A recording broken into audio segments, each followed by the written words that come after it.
Lo específico de la moral cristiana. Análisis y valoración de la tesis de Joseph Fuchs. Un ensayo de Tomás Trigo. En los años inmediatamente posteriores al Concilio Vaticano II, comienza un enconado debate sobre la especificidad de la moral cristiana, en el que participan prácticamente todos los grandes teólogos de la época.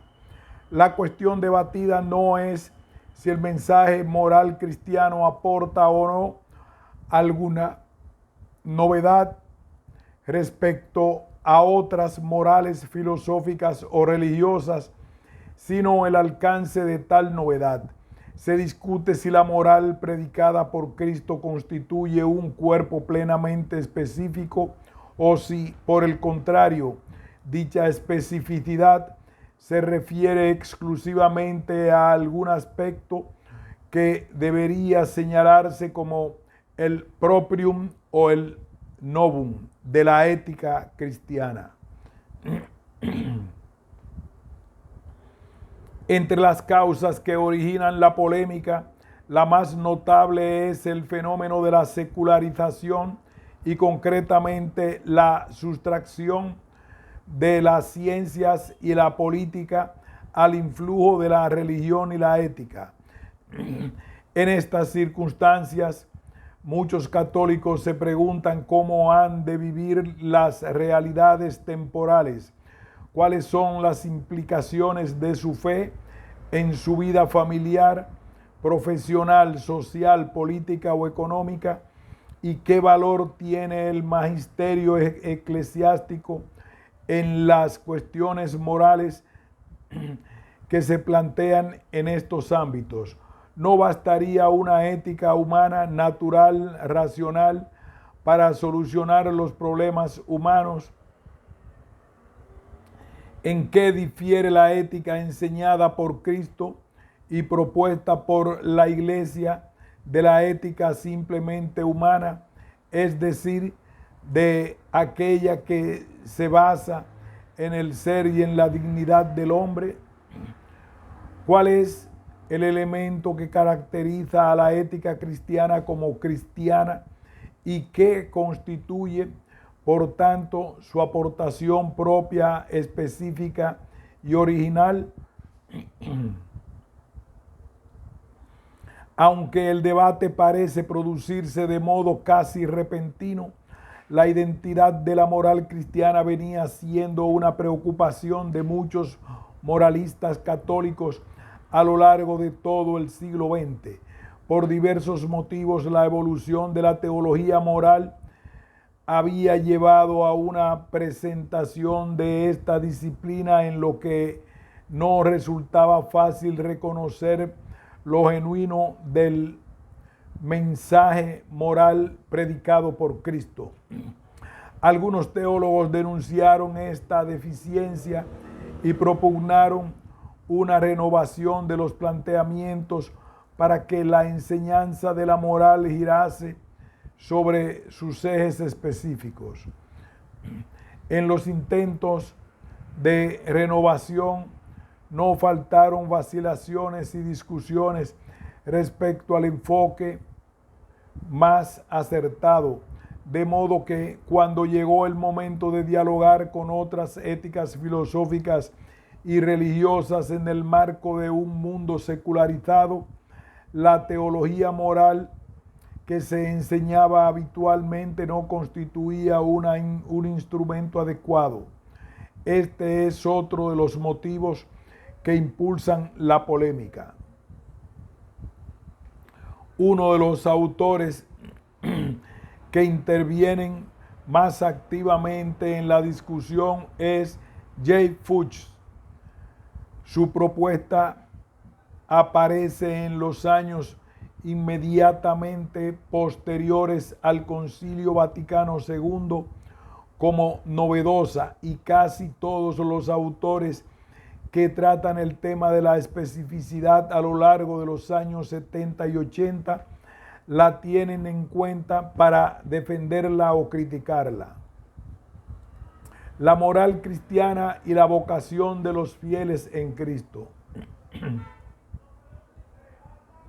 En este primer apartado y en el siguiente estudiaremos el pensamiento de J. Fuchs, tal como aparece sobre todo en su obra La moral y la teología moral según el concilio. En ella, el antiguo profesor de la Gregoriana expone sus ideas fundamentales sobre la teología moral, la ley de Cristo y la ley natural. En cierto modo, el planteamiento que se desarrolla de modo más explícito en su obra posterior se encuentra aquí en germen. Para J. Fuchs, el centro de la vida de la moralidad cristiana es Cristo y nuestro ser en Cristo, y el fundamento de la moral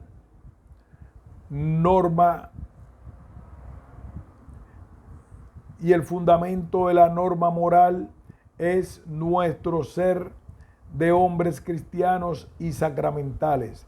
De ahí que la verdad básica y la categoría verdaderamente fundamental de la moralidad cristiana que la teología moral debe enseñar sea la vocación de los fieles en Cristo. La moral cristiana es, en primer lugar, una moral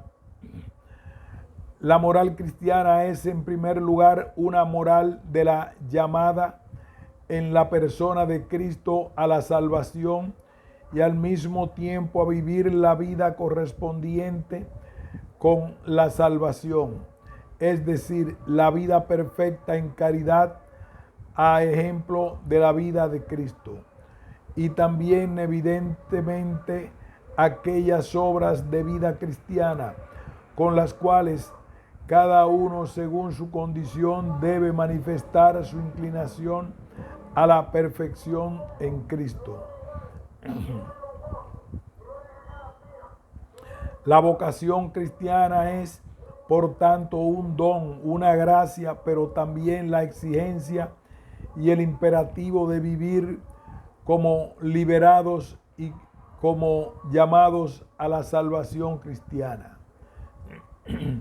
Aunque la vocación del cristianismo en Cristo exige la observancia de principios generales y de preceptos individuales, primordialmente requiere la docilidad al Espíritu Santo, que mueve a cada uno al cumplimiento de múltiples exigencias, pero sobre todo a buscar la perfección según la imagen de Cristo.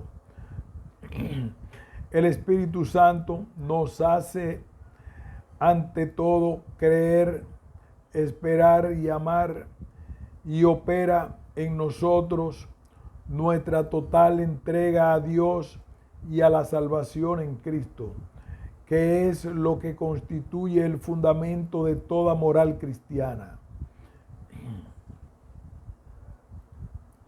Nos da además la prontitud y la fuerza para configurar la imagen de Cristo en las numerosas manifestaciones concretas de nuestra vida y nos proporciona la luz que nos permite comprender qué aspecto debe revestir la acción en el Espíritu de Cristo en cada situación particular.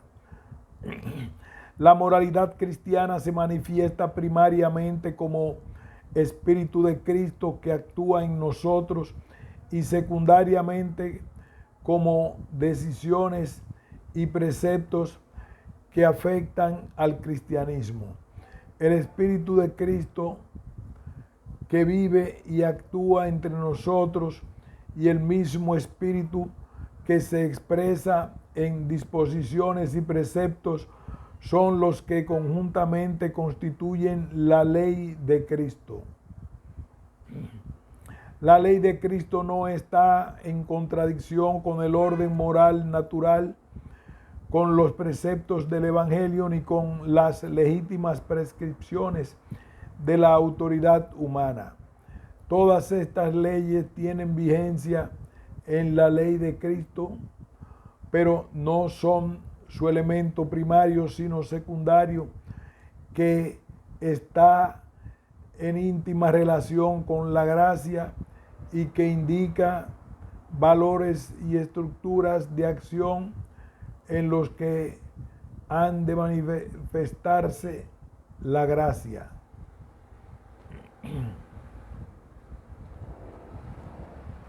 La categoría de vocación lleva consigo el carácter de respuesta de la moralidad cristiana. El cristiano debe ser consciente de esta característica de la moralidad, pero la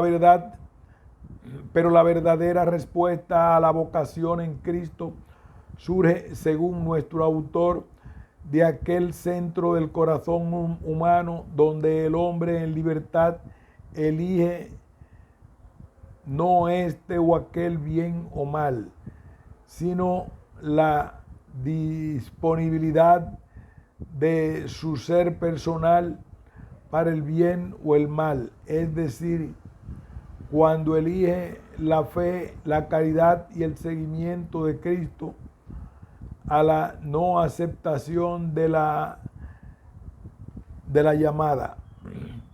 Esta elección fundamental es la elección verdadera propia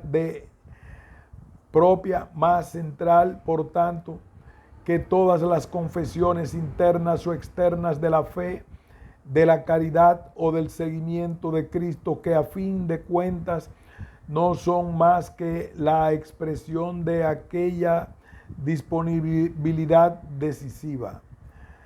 A fortiori dicha elección será mucho más central que las elecciones de las singulares actitudes y obras buenas que en cuanto tales no son más que el fruto de la expresión categorial de aquellas decisiones profunda y central.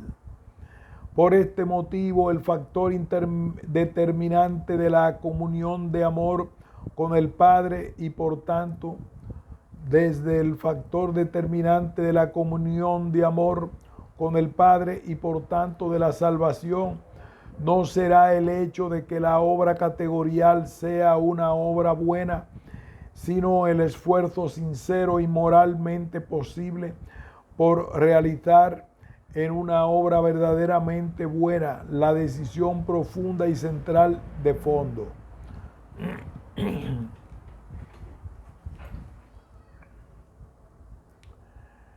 El deber fundamental del cristiano es producir fruto en la caridad para la vida del mundo.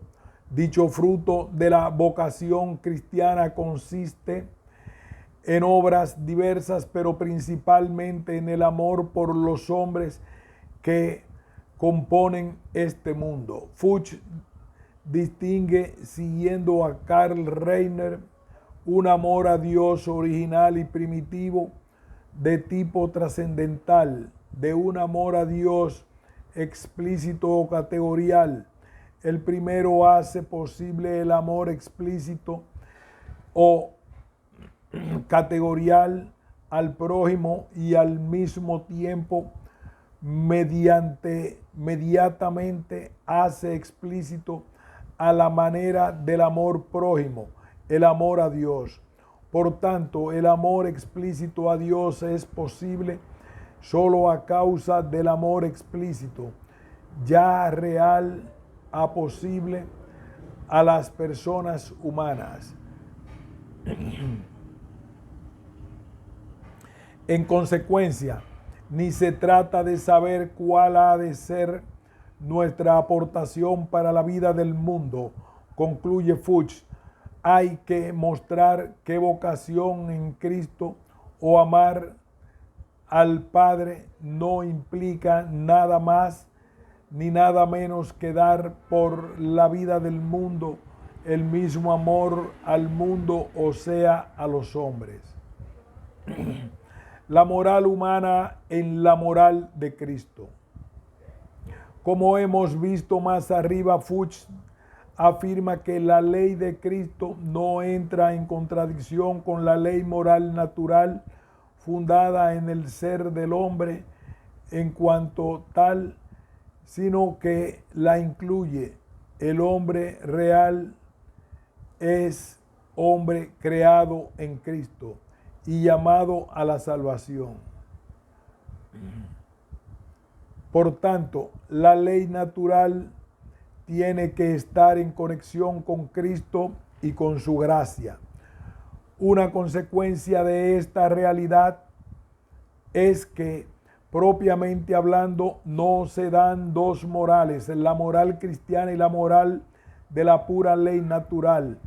Si todo el género humano fue creado en Cristo y por razón de su resurrección vive en el ámbito de la redención, resulta que propiamente solo existe una moral para todos, a saber, la que está radicada en la persona de Cristo. La diferencia entre cristianos y no cristianos es que los primeros se encuentran sacramental y eclesialmente en relación explícita con Cristo. Pero el hecho de que no todos los hombres conozcan y reconozcan de manera explícita su destino es para Fuchs algo accidental con relación al hecho fundamental de la vocación universal en Cristo. Por eso se puede decir, afirma, que también los no cristianos poseen en parte y para de esta manera participada la doctrina moral de que creen en Cristo, la cual según ejemplo del Dios hombre tiene contenido sobrenatural y natural y no como cosa que por sí misma no tenga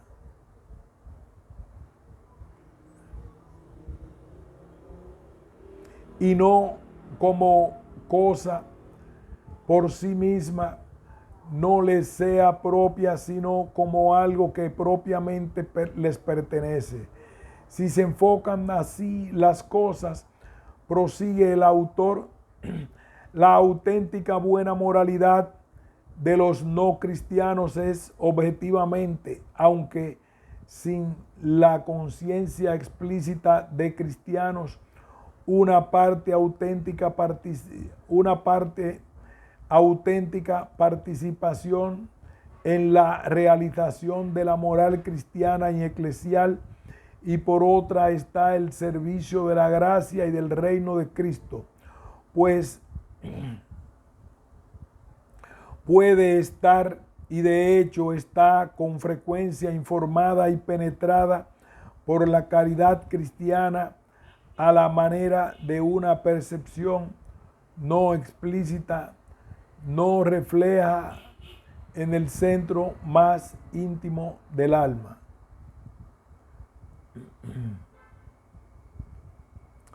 En consecuencia, comparar la ley de Cristo con la ley de los que viven fuera del cristianismo, como si hubiese una doble moral, implica una desvalorización de la ley de Cristo, porque esa ley natural no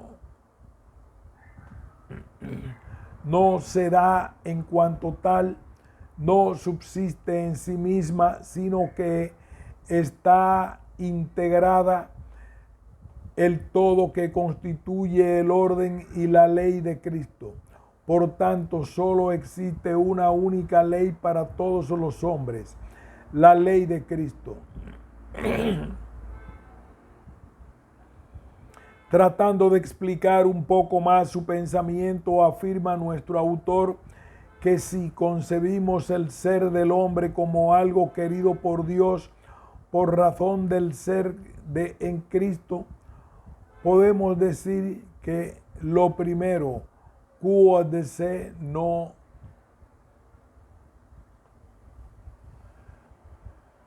Quod se no es la ley natural, sino la ley de Cristo, que implica necesariamente a la primera como presupuesto.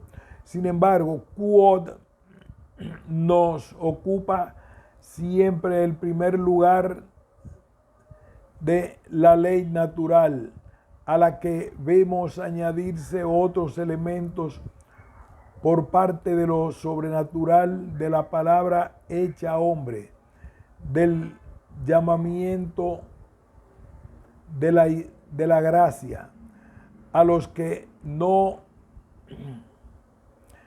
a los que no tendríamos acceso ni el presupuesto del orden natural de la creación.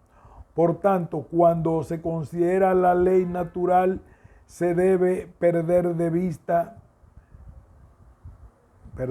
por tanto, cuando se considera la ley natural, no debe perderse de vista que se procede por abstracción, pues se la desliga de la realidad total que es la ley de Cristo.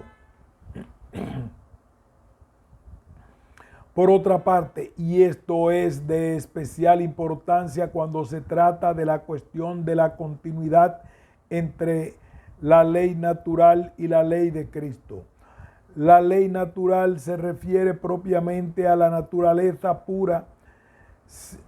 La ley natural no se refiere propiamente a la naturaleza pura, sino a la naturaleza humana específica, independientemente de los diversos estados de su realización.